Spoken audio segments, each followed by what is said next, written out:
Alors, c'est toujours un format 10 minutes qui est pas simple et j'ai décidé de faire ma présentation un peu sur un ton d'un court manifeste. 2017 doit être un rendez-vous avec notre histoire, celle de nos ancêtres et celle que nos contemporains ont écrite, mais encore plus, celle qu'il est encore à écrire. Montréal aura 375 ans en 2017. Elle en profitera pour rappeler les 50 ans de l'Expo 67, qui reste à ce jour, et tous les sondages pan-canadiens le confirment, le souvenir le plus vif, le sommet inégalé des célébrations du centenaire du Canada, Canada qui aura lui aussi 150 ans bien sonnés à évoquer. Ces trois anniversaires sont tous significatifs, et je suis le dernier à penser qu'il faille les classer par ordre d'importance, même si je crois profondément que la plus grande source d'inspiration qui soit encore à notre portée de mémoire vive est l'Expo 67.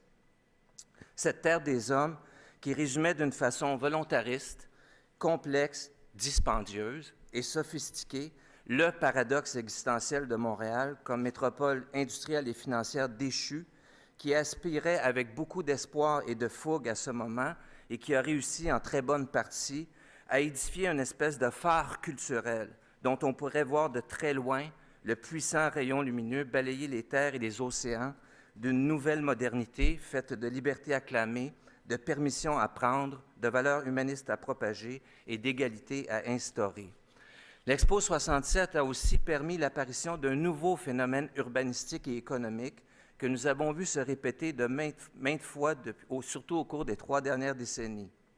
Pour la première fois, en effet, une grande victime de la désindustrialisation de l'après-guerre et du déplacement des capitaux vers d'autres centres, était réanimée et réinventée grâce à une subite injection d'un médicament renfermait tout ce que le monde et tout ce que nous avions de plus puissant à offrir et à présenter en matière d'art, de design, d'architecture, de technologie, de connaissances, de sciences, en un mot, de culture. Des centaines et des centaines de milliers de visiteurs et de simples citoyens de cette ville ont été littéralement et brusquement plongés dans un bouillon de diversité ethnoculturelle, de découvertes à dessiller les yeux les moins habitués à la lumière et à ouvrir les oreilles les moins accoutumées aux sons provenant de l'humanité la plus ancienne jusqu'à ceux qui circulent dans la pointe effilée de la flèche de la musique contemporaine. L'Expo 67 fut exactement cela, un rendez-vous avec notre propre histoire, cette fois bien inscrite dans l'histoire universelle, et surtout une convocation irrésistible, une invitation que personne ne voulait et ne pouvait décliner à n'en imaginer la suite avec nos concitoyens et avec ceux d'une planète à laquelle on avait désormais l'envie, le droit et la responsabilité d'appartenir, d'autant plus qu'on avait ce fameux passeport rouge, une idée si simple, preuve d'une nouvelle citoyenneté planétaire attrayante. J'évoque tout cela à dessein. En effet, il est impensable de célébrer 2017 sans une autre super injection d'un sérum de culture qui contiendrait les plus précieux résidus de la création humaine qui a fait ce qu'il y a finalement à célébrer et qui contient les germes de cet avenir qu'il faut dessiner et faire éclore avec un optimisme résolu en dépit des incantations de tous les prophètes de malheur qui vont faire la ligne pour nous convaincre qu'il n'y a rien à fêter tant tout va mal. À cet égard, il importe de rappeler que l'injection, cette fois-ci, ne pourra se faire uniquement dans les îles au milieu du fleuve, dans le quartier historique ou au centre-ville de Montréal, même s'il faudra sans doute débuter là pour que le sérum commence à circuler dans les veines de la ville. Il faut que l'injection se fasse aussi dans tous les quartiers. Il faut se rappeler que le spectaculaire, le magique, le grandiose, dont Montréal a maintenant le secret comme nulle autre ville dans le monde, n'auront de sens que s'ils font retomber les étincelles de lumière sur tout ce que cette ville grouille de créations plus modestes, plus sombres, plus difficiles, plus dérangeantes, plus intimes, plus marginales et plus durables.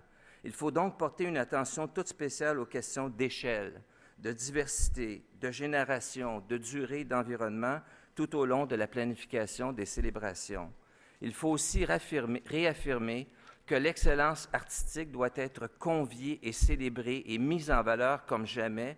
Et là, je lance un défi aux 3 conseils des arts et aux administrations publiques qui les financent et dont les décisions impactent Montréal, pour que des moyens spéciaux et additionnels significatifs soient mis à la disposition des artistes et des compagnies pour 2017. Il faudra en même temps offrir des espaces de mémoire, de visualisation et de célébration de très grande qualité pour que les citoyens eux-mêmes et la visite que nous souhaitons puissent exprimer leur création, leurs rêves et leurs projets d'avenir. Il y a 50 ans, Montréal a donné une leçon au Québec, au Canada et au monde à propos du pouvoir de la démocratisation culturelle. En 2017, Montréal a le devoir de rendre compte de tout ce que cela a permis. Nous sommes devenus un laboratoire à ciel ouvert pour chercher à résoudre les problèmes de développement et de participation culturelle qui confrontent un grand nombre de villes dans le monde.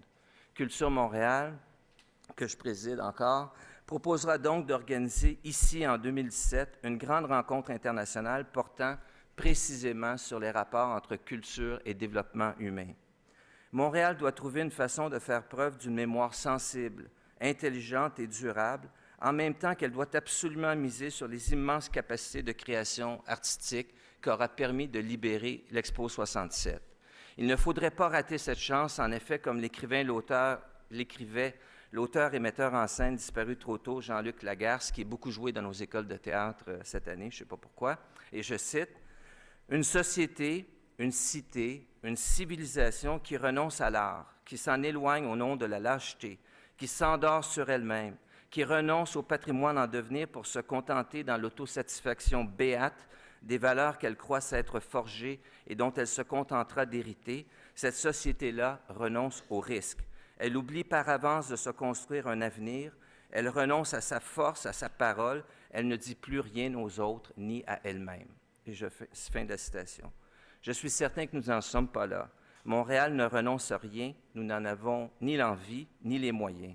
J'ai très confiance que le plan Montréal Métropole culturelle 2000-2017 qui sera livré pour l'occasion et que les travaux de la Société des célébrations du 375e anniversaire de Montréal, combinés aux conversations comme celle d'aujourd'hui, permettront de faire surgir les idées, les projets qui mobilisent et galvanisent le plus grand nombre, qui transportent une société, qui redonnent aux gens non seulement un sentiment de fierté, mais une vraie dignité pour la suite du monde. C'est ce que je nous souhaite. Merci.